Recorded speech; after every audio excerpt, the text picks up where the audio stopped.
So did you get Cyberpunk 2077? I did not, for 3 reasons. One, Here we go. it's a newly released AAA $60 game, which I am constitutionally unable to purchase. I see. I will not spend $60 on a video game. I don't care. You know, there were some years there that we were not making any money, and I didn't have a job before we got together on this. So, you know, there was that. When you grow up in the Depression, you got to save the sugar packets. Yes. That's pretty much the same thing. I see. Okay. And so because of that, you cannot buy a first-party title for $60. No, I can't buy. Well, I'm not going to buy any title for $60. Yeah. All right. So that's reason one. That's reason one. That you will not buy the game Cyberpunk 27. That I even heard about on NPR because this thing made such news, had such a PR effort behind it, and has supposedly been in development for 8 years. Yeah, that's one of those things where they're like, I don't know if they announced it. I mean, you know, who knows? Number 2, the previous game by this company, The Witcher 3, didn't like it. A beloved game. Didn't do anything for me. Okay. So I'm just like, okay, well then these guys don't have a track record. And then the number 3 thing is people are insane fanboys for this company. And who's the developer? It's called the publisher? It's called CD Projekt Red. It's a Polish development studio, I think, and they're in Poland. And is that where Polish games come from? I wasn't trying to make. Speaking as someone who's part Polish, I'm allowed to say those things. So Chicago, Italian and Polish.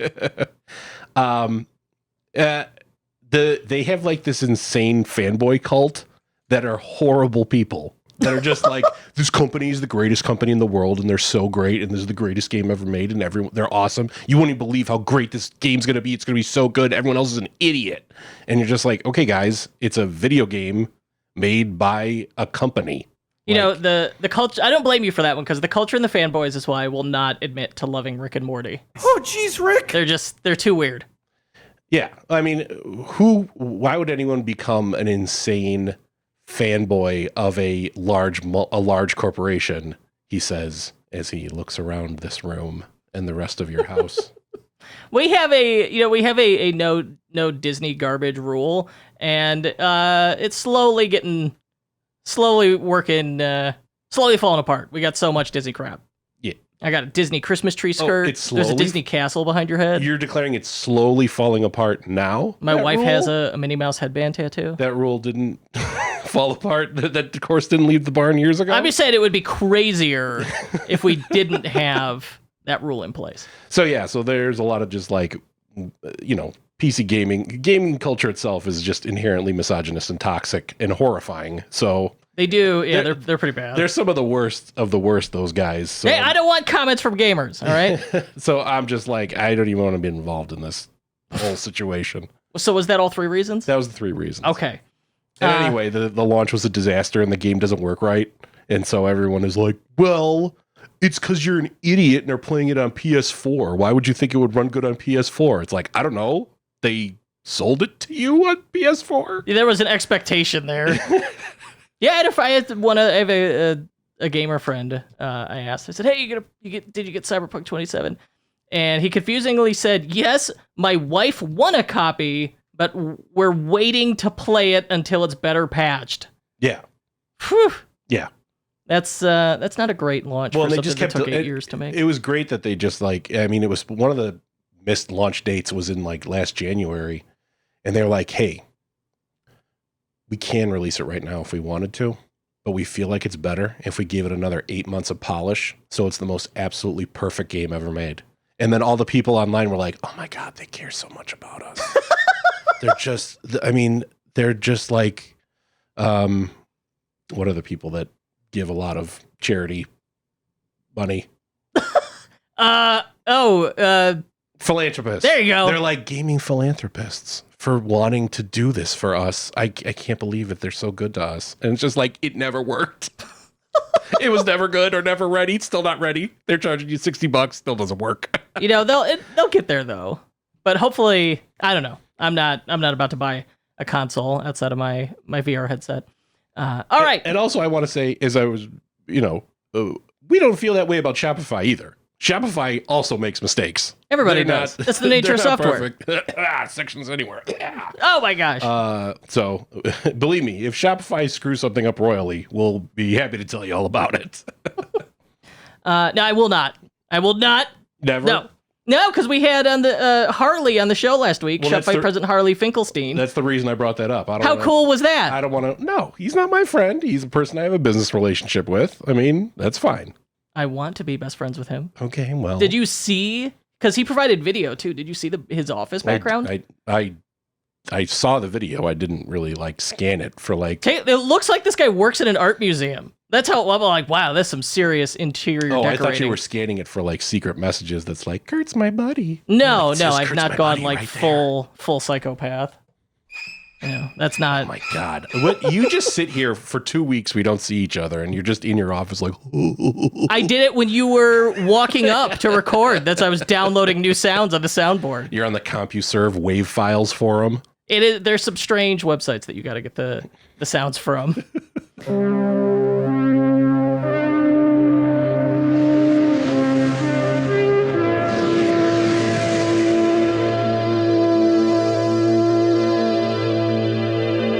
So, on this episode of the Unofficial Shopify podcast, I'm your host, Kurt Elster, and on this show, we're going to talk Shipageddon, Cyber Monday stats, and a Nuggs Teardown. I love some spicy nugs. And I'm joined by my co-host, Paul Rita, who will be airing his grievances in this. Actually, he aired his grievances. We have achieved a Festivus miracle. I actually don't have grievances. There was a piece of media was released that I decided was not for me, and then I moved on with my life, which a lot of people on the internet have problems with. You're right. That is the issue. To do that. They're the problem, not us. In the new, you want the... So what did Harley do that was a total baller move? It was... You asked him for comment, and he sent you an entire video. He gave me 2 videos. It was nicely edited. It looked really good. But what was really cool is he replied to me. He replied right away and said, and CC'd Daniela, I believe her name is, his chief of staff, and said, hey, can we make this happen for Kurt? And then sure enough, a week later, boom, I got these videos. I was thrilled. It was very cool of him. Yeah. All right, cool. That guy was just on Tim Ferriss's podcast. I mean, he's a nice guy. We've met him several times. Yeah, no, he's cool. No, he's a very nice guy. So in the news, you want some more exciting press release facts about Cyber Monday? We did Black Friday last time. We got some Cyber Monday in here. So Black Friday, Cyber Monday combined the final worldwide stats for just Shopify merchants, not everybody, just Shopify, 5.1 billion, with 44 million individual customers globally purchasing from Shopify merchants, a 50% jump from 2019. All right, so certainly the e-commerce boom continued through BFCM. We've got an average order value stat for this. It was $89.20. So AOV, $90 across all of these.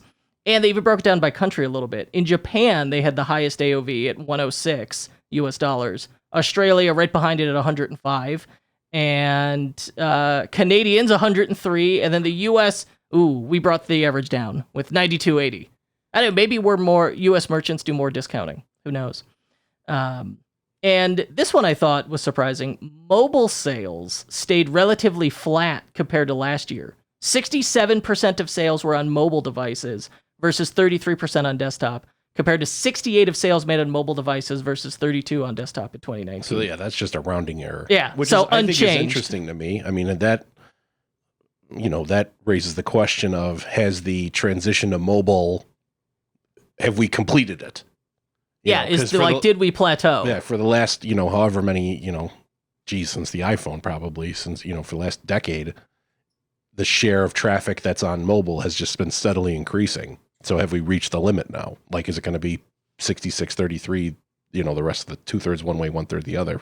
At the same time, does it skew more toward desktop because people have been spending almost a year spending more time than usual at home, which... Does that lend itself to desktop usage? My laptop's just on my couch with me now. I would argue the opposite. More mobile usage if I'm just killing time at home. I'm killing time at home. Not me. I sit on the couch with a laptop, but I think a lot of people sit on the couch with a phone. Whereas, where's the place that people are most of the time when they're not at home? They're at work. At work, it's mostly would fall under desktop usage. And we know people do a lot of shopping at work. It's amazing how e-commerce sales plummet after 5 p.m. and on weekends. It's true. Yeah. No, that theory behind Cyber Monday, like, wow, people shop when they're back at work. It's true. No, that's true. Yeah. Like just about every store. At the evening, it's going to slow down, and on weekends, it dies. It dies on the weekend. And then, sure enough, on Monday, things start to pick back up, and then Friday, they start to dip again. Isn't that interesting? I would like to know the total money increase. We have a traffic increase, traffic to consumers, buyers, 50%, up by 50%. What was the money increase? Well, we know the total was 5.1 billion in worldwide sales. So let's just look. Let me Google. That's what I was looking for. Well, let me Google last year's Shopify BFCM 2019, 2.9 billion. Oh, Jesus. Yeah, that's a huge increase. But we're also changing like the total. Not only are more people buying online, but we also now we in that time certainly increased the total number of merchants on Shopify. So we're going to see that revenue go up as well. But yeah, I got the data insights report from last year. And the average order value goes up. It was $83 last year. All right. Yeah. So it's... Well, I mean, it's just... we could see this coming all year. I mean, just the last 8 months. Online sales have just been insane through the roof because of the pandemic. So it makes sense that Black Friday was through the roof as well.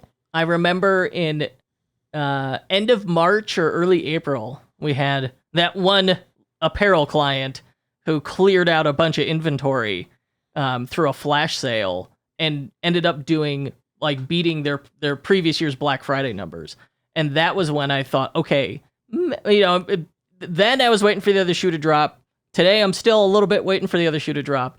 But that's when I thought, okay, we will be okay. E-commerce can survive this. And then lo and behold, it became, this lifeline and very important. But we, early on in the pandemic in 2020, we couldn't have known that. It was, the amount of anxiety and sleepless nights. I bought a house literally during the pandemic. Like the house closing, it was me and my wife alone in a room because people couldn't be in rooms with each other.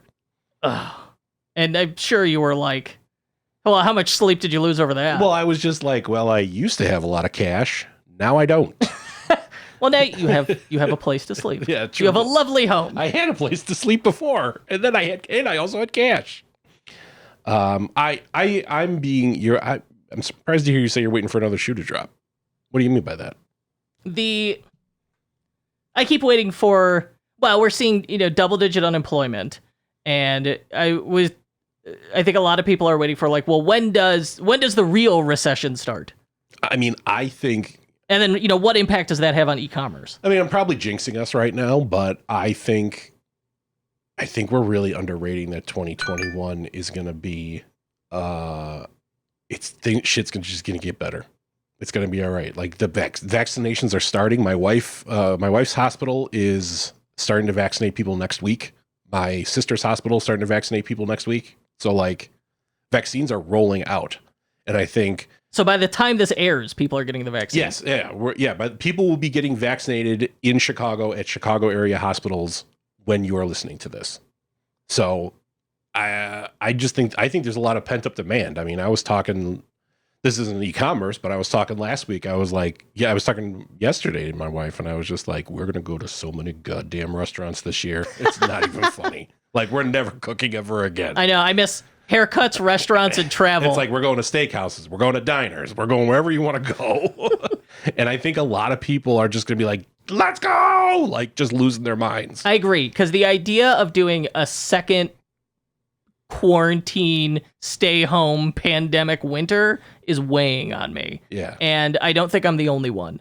And so all right, we were able to get through an entire year of this, and I still got to do another winter of it. And Chicago winters are grim.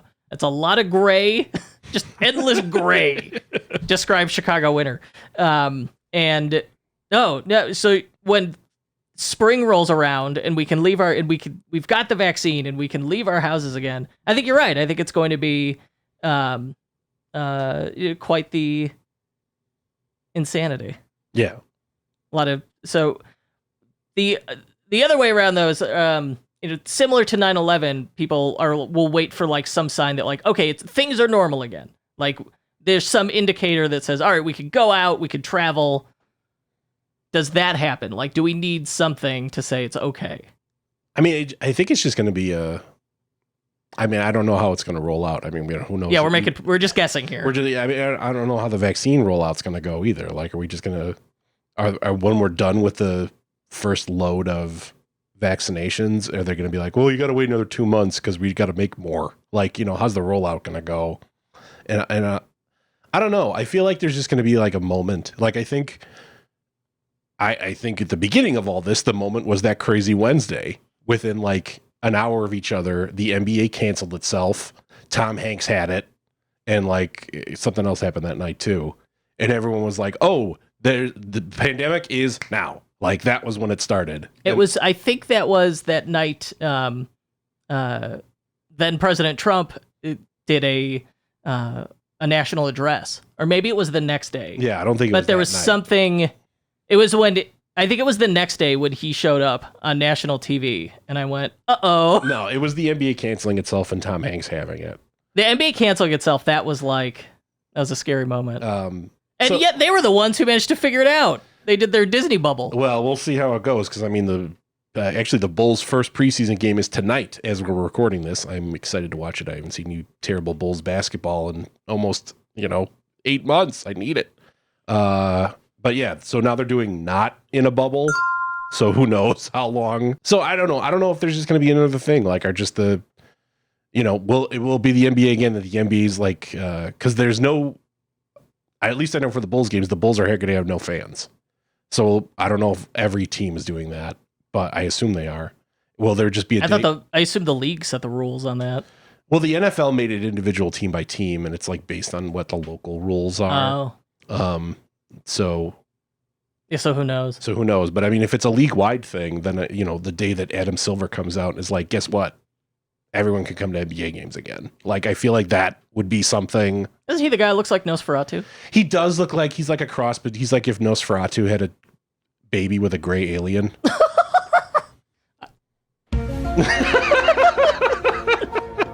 He's a very good league. He's the best pro sports league commissioner we have, but he's a very odd looking man. The moment you said gray alien, and I could see the X-Files theme button already just happenstance loaded on that soundboard. I was like, this is my moment to shine. Good. If I can get you to laugh with the soundboard, that's really the whole reason I do the show now. King of the CompuServe forums, this guy.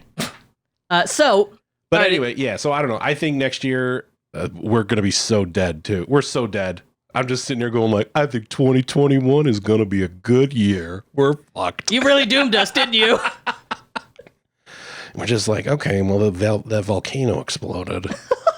And then, we found the black hole. That wasn't good. 2020 was just like, there was the asteroid strike. Yeah, 2020 is pandemic and murder hornets. And you're like, what's going on? And then you just assume that magically on January 1st, 2021 has to be better than that.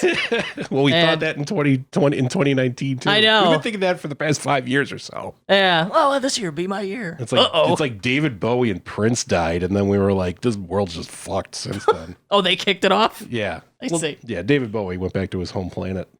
That was a real loss. Okay. So there are I got a quick win for you. You merchants should send out a shipping deadline email and do it like today's the 15th. If you haven't sent one out yet, do it today, because FedEx Ground, the holiday cutoff date is the 16th. USPS Priority Mail and First Class, it's the 17th, and UPS Ground's already passed. And from what I can tell, UPS Ground is also the one that got hit the hardest by Shipageddon. So we have seen over and over that genuine urgency really drives conversions, because it forces people to make a purchase decision. And so this is just such an easy and truthful opportunity for you to say, hey, here's your holiday cutoff dates, and you got to order by this time. And if you really want to fancy it up, I would use like a countdown timer in the email, and like Sendtrick, SENDTRIC.com. That's a really good tool for it. I use that. I've seen some others. That's not the only one. But I would definitely send out that shipping cutoff email. And I just want to be clear on the dates here. You're hearing this, you, the listener, the earliest you're hearing this is on December 15th. These cutoff dates, one's already gone. The FedEx Ground one is tomorrow, the 16th. Yeah, so you got to do this literally today. Do this today, Tuesday. Tell them to get their orders in. Also, question, are these dates different than the dates we put in the holiday email guide? Have like these been updated? Oh, now he's got to check. I must look. Because we're not sure, because we've been getting reports from our clients that Shipageddon or Shipacalypse, I don't know which one's better, is actually truly happening. So I wouldn't be surprised if UPS was like, I know we told you the 20th, it's the 17th now.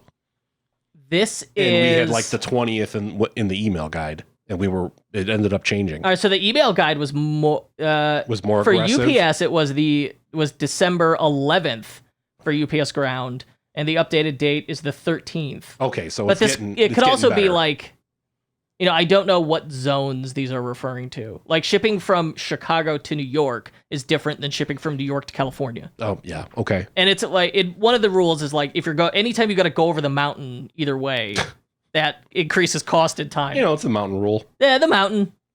The one mountain. The mountain. I'm not good at geography. God, you aren't. No, not at all. We used to have meetings in downtown Chicago. He was just like, "What's a street? I don't know where buildings are." I still don't. I have like the part of my brain that understands geography, mapping, just gone. But you love cars and driving around. And yeah, and like every car has a GPS, and prior to then, it was a real horse show for me to get anywhere. All right. None of that was a joke. It's the real truth. I couldn't navigate my way out of a paper bag. There's humor in the truth. I just had to accept that.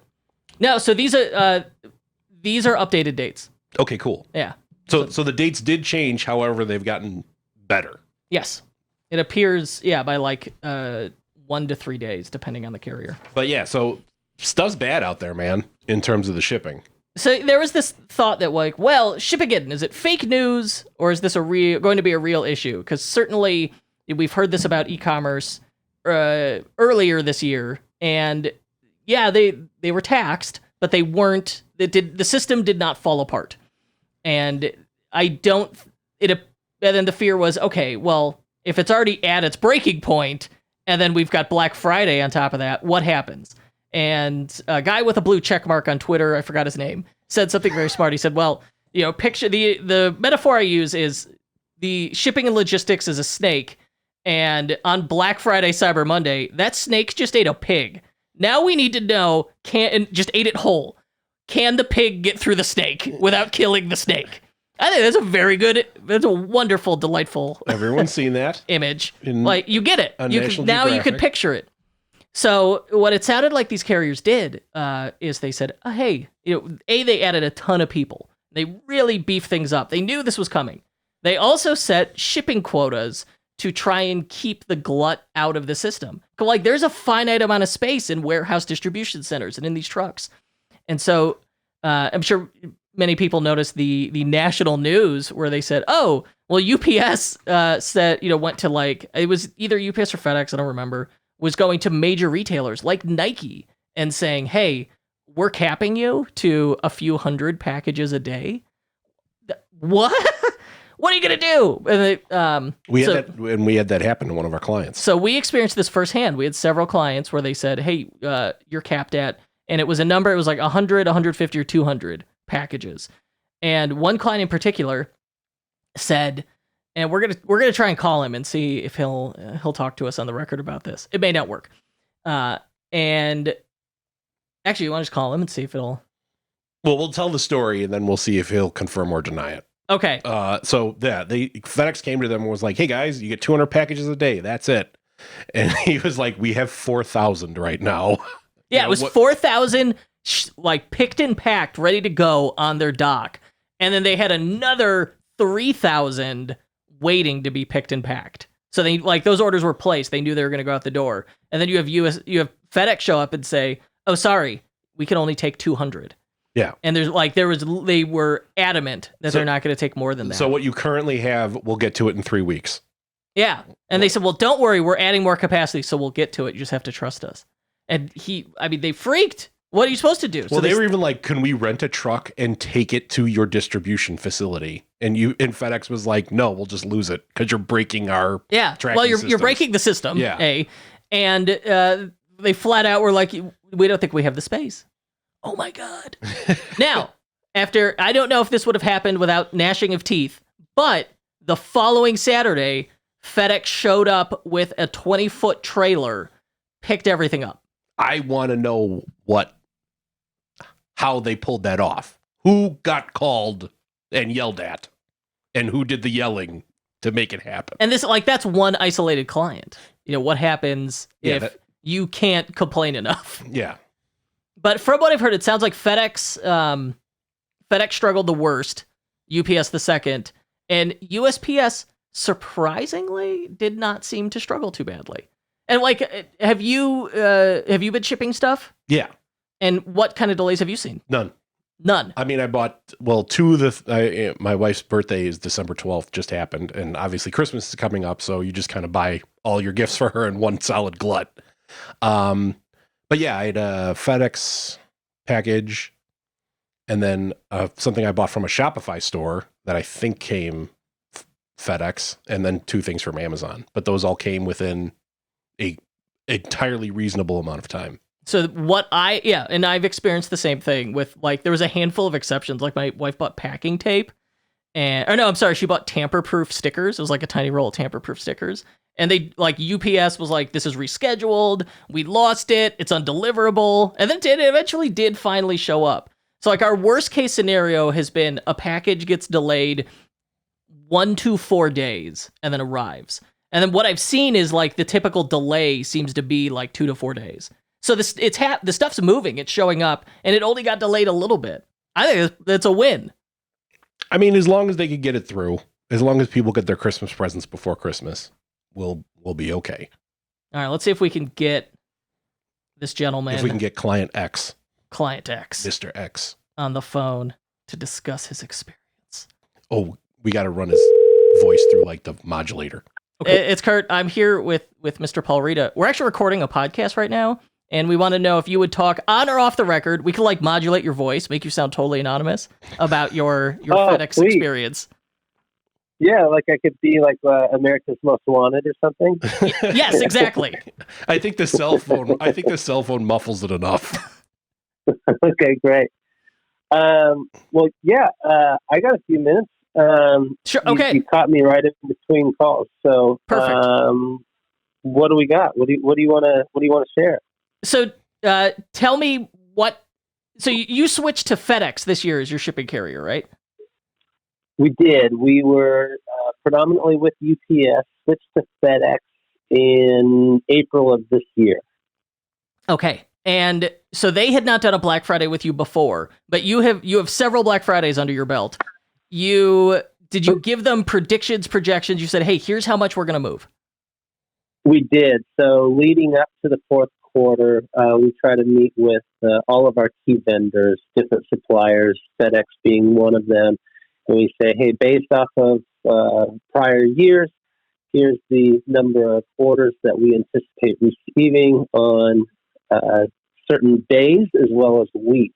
So we can make sure that we have the pickups necessary, multiple daily pickups, weekend pickups, trailer drop-offs, etc. Okay. And so you thought, and what was their response to this? Were they like, you're good? Why are you bothering us? Or holy crap, we're going to die? They just received the information and just kind of, they really didn't have much of a response. They just seemed to kind of digest it and move forward. And we went into the holiday season thinking that, as business as usual. We did our piece. We, projected our volume. We communicated it to our key vendors. So we were kind of, we checked that box. Let's keep moving forward. And then Black Friday rolls around. How'd you do? Black Friday rolls around. We did good. We, unlike years prior, we started a little earlier this year. So we, with everything that was taking place in internal speculation of not knowing what was going to happen for Black Friday, Cyber Monday, we tried to get a little more aggressive earlier in the month. So Black Friday was still a very, very strong day for us. And so you ran in. Well, how many packages did you have to fulfill, and what happened? Oh, let's see here. So when the FedEx issue really came to light was post Black Friday, Cyber Monday. So we learned of our allocation post sale when our driver showed up on Monday, Cyber Monday, and just said, "I can't take all this." We just said, "Excuse me, what are you talking about? This is, we've communicated with our reps and different FedEx personnel. This is, what we have ready to go. So you got to take them." He's like, "Nah, I'm sorry. I can only take 200 packages." So that was the first time that we had learned of our allocation that had been placed upon us. And that was based off of, FedEx had done that based off of daily volume increase that was, dating back a couple of months or so. So we obviously hopped on the phone with our reps. We said, "Hey, wait a second here. We've got 3,000 packages sitting on my dock. We've got 4,000 packages in process, and you guys are only picking up 200 a day. Like, this isn't going to work." We said we have, another 12,000 packages, that were projected for December. So we won't be delivering Black Friday, Cyber Monday packages at this rate until March. In December, packages will be good for Christmas of 2021. So we pressured them. We hopped on the phone with a rep, continually expressed our concerns and our frustrations, and ultimately threatened to go public with this, and just said, "Look, we are a company that's built off of social media. We have a very loyal following.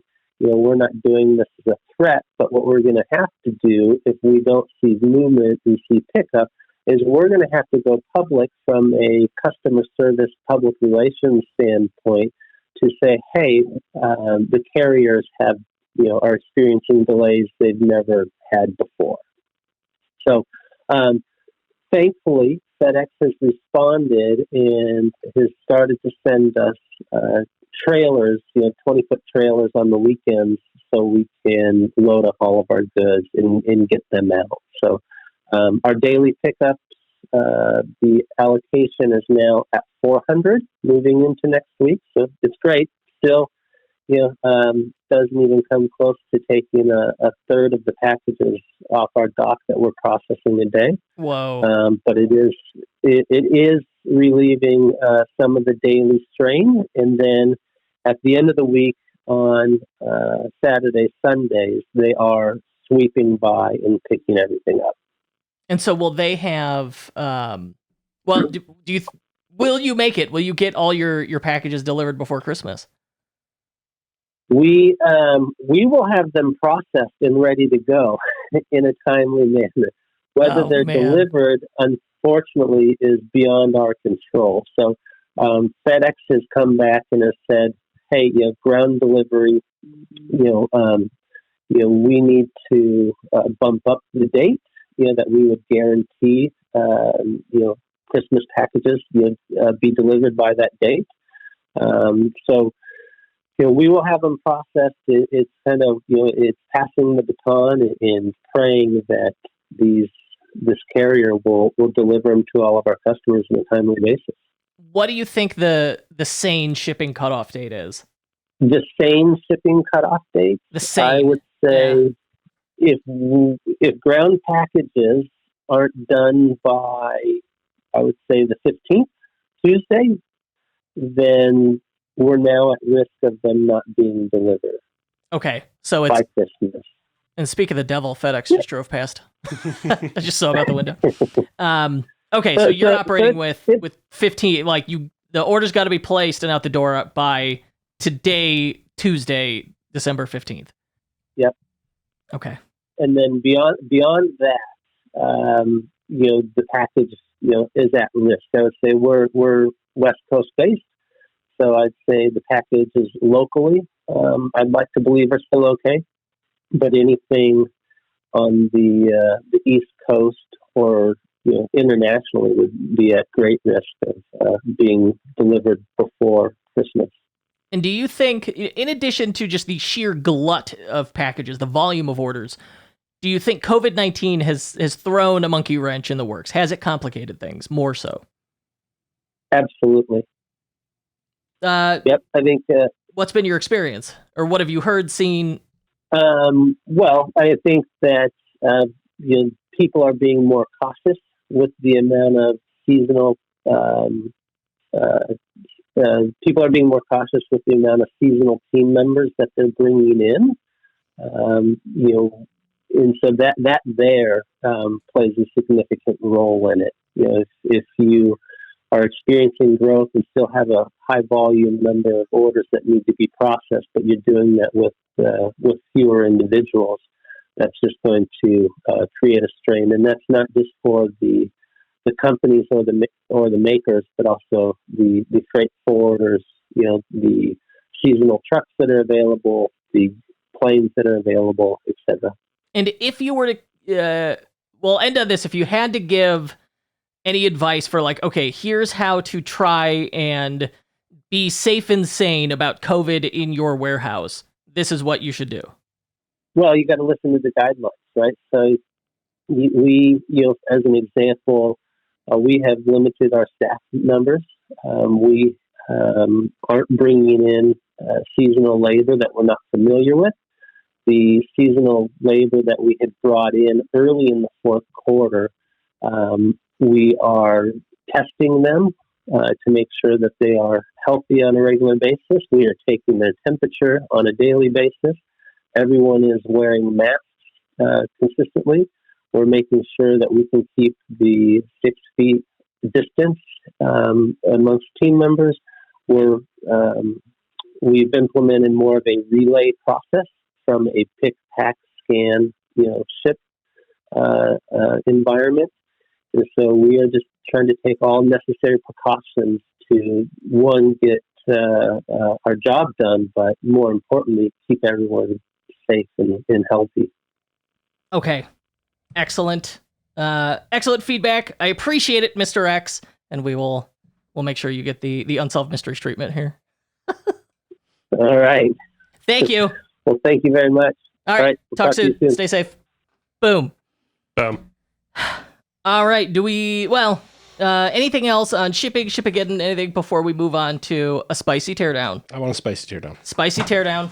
All right. You have not shut up about Nuggs for more than 2 weeks. You randomly send me the website over the course of the day, and you just scream at me, look at it. Look at it. All right. So again, none of that's a joke. That literally has occurred repeatedly. It's a thing. I understand this because I remember over the summer I watched the 1984 David Lynch version of Dune, and while it is not a good movie, I appreciated it as a movie that makes choices, and that they were just like, "This is what we're doing," and you're like, you know what?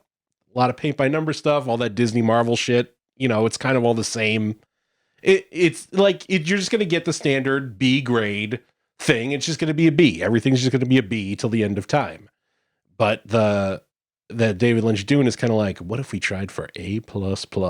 And they didn't hit it. But I appreciated the effort.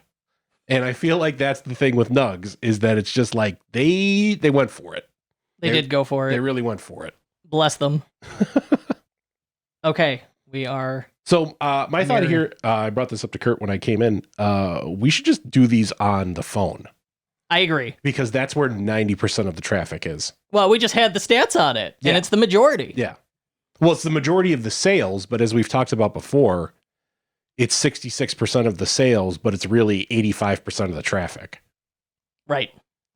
I got Nuggs on my phone. eatnuggs.com. What is your initial impression of this lovely, very red website? I don't like the Tesla of chicken. That's their tagline, the Tesla of chicken. Does it mean it doesn't really work right? It has a lot of fit and finish problems. You can actually get to it. Oh. You admit it. It's, mine has been a lovely dream to own. Though the computer is so slow, I'm paying for an upgrade that will cost me $2,700 and not covered under warranty. Thanks, Elon. No, I don't think that's what they mean. No, just that it feels sci-fi, it feels futuristic. There's something about the Tesla of chicken. I think it's just like a polarizing phrase meant to, like, you'll read that and then you will either get it or not. Yeah, I don't like it. Now, what's interesting about this is they say it says the entirety of the homepage on mobile, Nuggs 2.0, the Tesla of chicken, with a picture of chicken nuggets. These aren't meat. This is entirely plant-based. I get that. Yeah, but I'm saying, like, looking at this homepage, that's not obvious at all. Well, the first thing you scroll down is a chicken nugget chicken nugget simulation. Nuggs utilize an advanced soy protein technology. They're delicious. I love them. I mean, they taste delicious for chicken nuggets. They are perfect chicken nuggets. Well, I mean, what does it mean, delicious for chicken nuggets? Chicken nuggets are inherently delicious. Okay, I'm just saying, like, we're not getting this is not a steakhouse. Gordon Ramsay's not making me beef Wellington here. They're chicken nuggies. Which are delicious. They are delicious. I've been eating these. We'll usually do them for, like, lunch or dinner on the weekend when we're slumming it. I love chicken nuggies. And even my kids are like, wow, they're like spicy nuggets. They smell so good. They look good. Can we have some? We're like, no, you guys eat meat. You're not getting these. You can have the Tyson. All right, so Nuggs, eatnuggs.com, and then at the top they have a banner. They rebranded over the summer to Simulate. The brand is now called Simulate because they're expanding beyond Nuggs. There's Nuggs discs. Those are chicken patties. And I read they're going to do a hot dog, which that's a tough thing to do. A good non-meat simulated hot dog. Yeah, I'd like to see how that grills up. But I do like, this stuff, you know me, not good with feelings. So it's sort of just like, look how cool this is. Look how cool. Any site that's like very much cool first, you inherently hate. Yes. And sometimes I get that a little bit too. It's why I love anti-design sites. But I don't think this is anti-design. I do think the copywriting is tongue-in-cheek. I think it's in your face. And it's bold, it's in your face, and it's tongue-in-cheek. You love bold in-your-face websites. I do. Pit Vipers. Being like about what I was going to say. Yeah, my baby. I love Pit Vipers.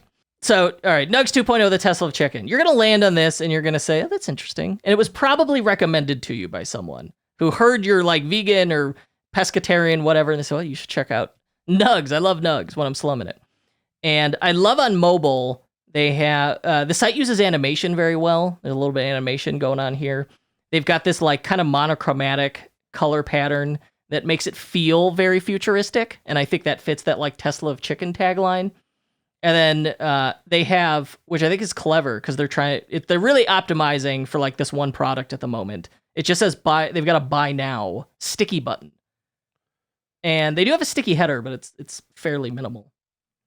Yeah, I do like that buy now button. Like that to me is like that's a thing that I'm very into. That sticky footer buy now button. Pushing them down the line of like, go buy something. Well, and then what's nice about that is you don't have to have that like buy now call to action button repeatedly through your page. And as you scroll down, they've got some like phenomenally great model photos and this in your face, but honest copywriting. Kills you slower is literally what this thing says, because they say, hey, it's got more protein than the actual chicken nuggets and 40% less fat. And they're cholesterol free. Oh, wonderful. But they refer to that as kills you slower. So they're not claiming it's health food. Engineered. They do some parallax scrolling when you get to the bottom. So, and they're like, this is just the stuff off their box that these images, these illustrations. See, you're going through all this stuff. I already hit buy now. I'm on the product page. And then they've got their brag bar. Their seen on today, Forbes. Oh, this is really clever. All right, so you should have stayed on the homepage. At the bottom, they have a thing. It says, send 5 free nugs to someone you love. And you put in their phone number, and it texts them on your behalf. I don't know if this is legitimate or not. I don't. Well, I did. You're really going with the target market here, where the way you give your information is by giving them your Instagram account. Yeah, that's interesting. So it's isn't it? assumed you have an Instagram. So let's be honest. You're not supposed to buy this if you're under the age of 30. Probably not. But if you're over the age of 30. This I'm sorry. SMS thing is so convenient. This is how we bought Nuggs for the first time. I used this to send it to my wife, who then was like, should I buy these? These look good. Should I buy them? And then she did it. Yeah, it just assumes you have Instagram. That's pretty crazy. Like, Well, and then when you get down, like right after that, it goes straight into social proof. People love Nuggs, and it's just Instagram post after Instagram post. I'm so old. Are you saying Nuggs makes you feel that you're like, this is gen gapped? Yes. Oh, really? I'm old. See, I need to stay cool. So I got to eat Nuggs so I could be cool. I got to go home and watch more TCM.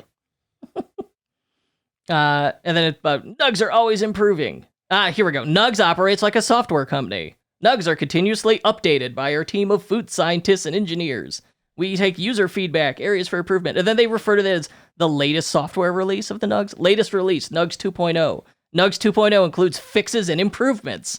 This update, a close to indistinguishable chicken-like substrate. Chicken-like substrate. But it's funny, and it makes you curious. And you're like, all right, I'll check this out. I want to try it. Like, what's that like? What is chicken-like substrate? And sure enough, Nuggs 2.0 are fantastic. And then this, I think the footer is the only thing that surprises me, in that often on DTC sites and some of my favorite sites, you have these really big mega footers. This one does not do that. There's only a few things in there and a very subtle back to top button. On that Instagram thing, though, the only social media link on here is Instagram, nothing else. You notice that in the footer? Mm-hmm. It's interesting. All right, so we got to click this buy now button. Yeah. It is desperate. I'm on the product detail page, and oh my gosh, there is no product photo. There's a 360 spinner of the box as a 3D render that you could just spin with your thumb on mobile. I assume on desktop it works with your mouse. And then the only option really is, do you want original or spicy? And it's done as, what would you call that button at the top? Toggle. Toggle. It's got a toggle. What happens when you click that toggle? Oh, it just changes it. Does it? Yeah. It changes the title to Spicy Nuggs, and the box catches fire. Well, I noticed on original, they didn't size their font correctly, so the title actually runs off the screen. Ouch. Come on. Really? Oh, yeah, look at that. You're right, it does. 50 original Nugg. Yeah, I also have a phone. Is it yours a different size than mine? Mine's 414. I don't know what this is. XS Pro Max, XDR, Turbo, You call yourself EDU, a professional. .gov. .gov. iPhone 12.gov. All right, so I'm going with the spicy. Because that it doesn't run off the screen, and it's on fire. Well, obviously you want spicy. Yeah, I mean, and I come want, on. give me the flavor. Become a beta tester. That's funny. They refer... The subscription plan is beta testing. Yeah. Recurring monthly order. Become a beta tester. Save an extra 10%. And again, so it's like going with that software release style. Tesla did the same thing. There's some of the features in my car have a beta warning attached to them. So I'm going to point something out here that's like a huge pet peeve of mine. So this little checkbox right here, the checkbox to become a radio tester. So you check it by actually hitting the little checkmark circle, but the text next to it should be a label element, is what that's called. So it's a form element is the left. It's form type checkbox, input type checkbox. The label would be associated with that checkbox, and if it was associated correctly with that checkbox, you could hit the label text, and it would also check the box. Oh. But clearly on this website, they did not do it correctly. So you have to kind of hit or miss the checkbox and hope it works. I want to fat finger this thing. Yeah, so you could fat finger it with your thumb, the entire block of text right there, and it would work, but they didn't do it right. I do appreciate that part of the product form, it does say free express shipping, US shipping only. Oh, yeah. And they really, it doesn't look out of place. It really fits in there. The monthly subscription, become a beta tester. That's checked by default, isn't it? No, it wasn't for me. No? Here, let me refresh that. Well, even if I refresh the page. It'll remember. It'll remember. Okay. Yeah, I'm not sure. It wasn't for me. Okay. And then they try to upsell you, and they do a good job. $31.50 for £2, you're saving, because it would normally be $35, and then, or save 43%. It's got a little CSS animation to try and get me to buy twice as much. Instead of 50 nugs, buy 100 nugs. All right, well, clear, that's an amazing deal. I want to know what's the nugs per meal setting. Isn't that... How many nugs do you get per meal? I guess 10 nugs a meal. Yeah, it's whatever the... They haven't met me. Sure. Give me that 20 piece. I did not know that you had all these like terrific nugs takes, just like chicken nuggets in general. What? They're good. Who doesn't like chicken nuggets? All right, yeah, you're right. I love nuggets. I didn't know if I was strange or not, though. I like how the title changes when you flip between the different variants. Oh yeah, look at that. That's yeah, cool. now it kind of confirms your order. 100 spicy nugs. Yeah, and then the product and the title. little save 36%'s bopping. That's a nice little animation right there. That's easy. I like that. Cool. And I love it gives you the meal cost. That's a little bit liquid logic or JavaScript to do that. Where it's at like $2.02 per meal. I mean, I see that. Yeah. Yeah. That's easy. We did that on Harney, where it tells you the cost per cup of your tea. Well, and Harney's is way harder in that they sell you like, there's 10 different ways you could buy that tea. So we had to figure out all the different ways it broke down. All right, so I'm not even going down the page. I'm just clicking buy now. It's just a lot more. Well, they do have the ingredients. They have like the full ingredients on there, which is good, I think. I think probably, I'm sure if you're a person in the market for vegetarian chicken nuggets, you probably care a lot about what's in your food. So you want to pre-check what the ingredients are. Well, plus if someone comes to you and says, look, it's simulated chicken polymer or substrate, you're like, well, I got to check those ingredients maybe. But what's cool is as soon as you click it, you add to cart or whatever the label was. Let me check. Well, and let's look here. Once you get down, so there's the buy nugs. There's the buy now button that's underneath our variant switcher. You scroll down, you hit features, and then another sticky buy now button pops up underneath and stays with you throughout the whole page. Love that. Love that. And also that it's not big. It is not taking up a lot of space. I mean, they have a sticky header that is nice and narrow. Not narrow, just like not tall, short. And they have a buy now button that is short that stays all the way at the bottom, which I like a lot. I feel like a lot of our clients get like sticky-itis, where they're just like, well, that needs to be in the header because that's important. And also the header needs to be sticky. And pretty soon, nothing matters. It gets to the point where it's just like, okay, well, a third of the phone screen now is just a thing that's sitting there the whole time. Yes. Well, a phone screen is very limited. So you have to use sticky elements very sparingly. I mean, or you end up with no viewport. It's editing. It's the standard thing of just like, if everything is important, nothing is important. Yes. So you need to edit yourself down to like, this is literally the most important thing. It's got to be two things. So when you click buy now on this site, it just, and I'm set to the beta tester, so the subscription, it just drops you straight into the recharge subscription checkout. And I'm on mobile, so it's like, oh, do you want to pay with Apple Pay? So this whole thing, like you go homepage, product page, checkout with Apple Pay, done. All right. This is a very optimized flow. I did not take the subscription, and all right. I got kicked straight to the checkout. There's no cart page, and the checkout is not modified. Let's see. They didn't theme the cart. Well, I think that's their logo. Well, I'm on Nuggs, baby. I'm on checkout.eatnuggs.com. It shouldn't have the Simulate logo up there. It should have the Eat Nuggs. I mean, they go so hard on the branding on this front end, and then they dump me into this black page with black buttons. I mean, why isn't this all red? You're right. You're right. It's weird. It was better in the recharge checkout. It seemed to fit better. Yeah. And then when I'm in the one page checkout, which, hey, at least I can use Shop Pay here, and Apple Pay. So I appreciate that. Oh, well, that's interesting. I mean, that's a real misstep. I mean, it really trips here. I mean, they go so hard on the front. Yeah. No, you're right. Yeah, and suddenly the color, it's all black. Whereas it's because Nuggs is so unapologetically red. The entire thing's a single color. One color, it's red. So you're right, it is jarring to go from that. It creates cognitive dissonance, especially since like on the previous site, it's only in a single header, like an announcement bar that they just say, Nuggs is now Simulate. Yeah. So if you weren't paying attention, you're not weird like me, obsessing over it, you would potentially be startled. And this is an easy thing for them to test and see in their analytics. Like, do we have an unusual drop off between add to cart and reach checkout? Or, but after they've reached checkout, do we have an unusual drop off between that and purchased? Yeah, it should really only be like 60%. All right, so going back to this site, I'm going to open up their menu. 60% of the previous, so down 40%, not down 60%. Oh, it says in the tech specs that serving size is 5 pieces. Get out of here. I like to do 6. What am I having, a snack? Depends how hungry I am and what the side is. I like to make some garlic parmesan fries to go with it. Oh my God. Yeah, it's good. Barbecue sauce. I put like a ghost pepper barbecue sauce or Helldiver wing sauce from Tact Calories. That's amazing. I put that on there. I dip my nugs in that. All right. Anything else we want to check out on the Nuggs site? I like the top nav. If you go back and hit it, it pops down.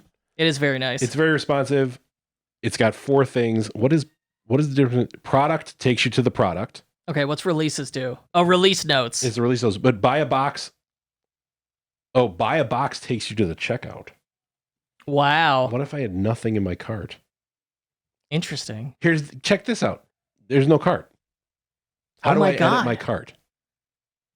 You're right, there isn't. Because this is the magic of literally only selling one product. I know, the whole thing could just be like one squeeze page. I mean, it's, again, go back to like my fantasies, my various store fantasies I have that we've never been able to do. Your e-commerce fantasies. Yeah, I just want I want a client or a store that sells literally one thing. Just a single SKU.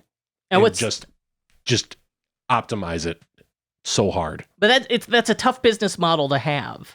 And here, what they have done is it's a consumable good, and you could sell it on a subscription. And you could also buy, this is a product where it makes sense to buy in quantity. So here, they're treating it like a subscription. All right, it makes a lot of sense. I wasn't going to mention this, but it's now happened to me twice. Anytime I hit the back button, the product page just doesn't load anymore.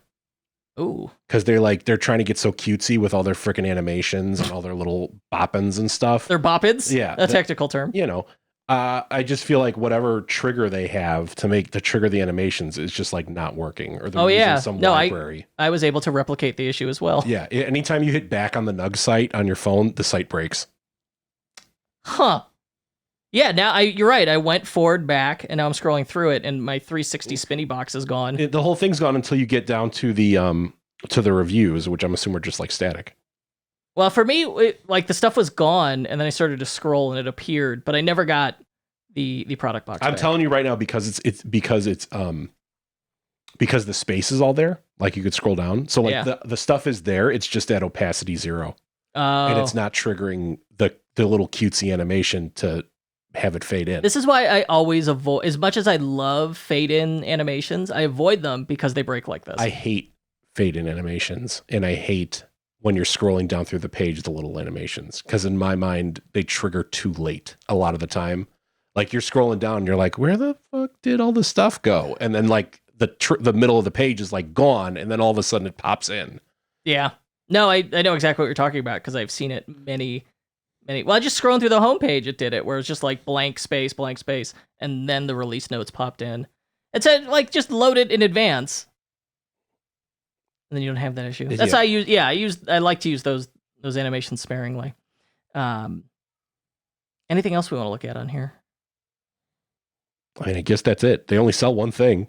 Well, there's more coming, so we'll have to revisit Nuggs. It's our dream. It's literally our dream. We sell one thing, buy it or don't. I'd also I would love to have someone from Nuggs on Twitter, and I'm starting to reach out to people. I'm trying to make that happen. So yeah, you were extremely thirsty on Twitter. You know what? When I love something, I'm in. They got a big FAQ page that's good. If you go to help, go to the help page. Text them. Oh wow, you text them. You could text them or email. And then there's the top of the FAQ page, the header just says text us, and then or email. Here's the problem. And then we have our FAQ. I got a question. How do I text them? I just tapped it and it opened. Oh, it didn't work for me. Yeah. I'm tapping on it. It's not doing anything. Yeah, how come I don't get that? Weird. Yeah, the FAQ. That's pretty cool. I think the text is too small. The answer text is way too small. It is for mobile. It's tiny. Yeah, I'd up that. This is a good selection of questions too. I'm sure. A little tip: take note of every question you get emailed by any of your customers, and write it down. And then, every couple months or so, go through the list of all the questions you've been asked and go, oh, that one got asked 4 times. That needs to go in the FAQ now because it was a frequently asked question, and head all those off at the pass. Cha-ching. That's major key alert right there. Yeah. Well, you're not hitting the button? I just didn't have it loaded up. Sorry. I'm the idiot here. Well, yeah, very good. There you go. All right, let's wrap it up. I'm hungry for nugs, and my camera died. Do you have nugs? I do have nugs. All right, we can maybe we'll have some nugs. We gotta go toast some nugs. All right, see you guys. All right, bye.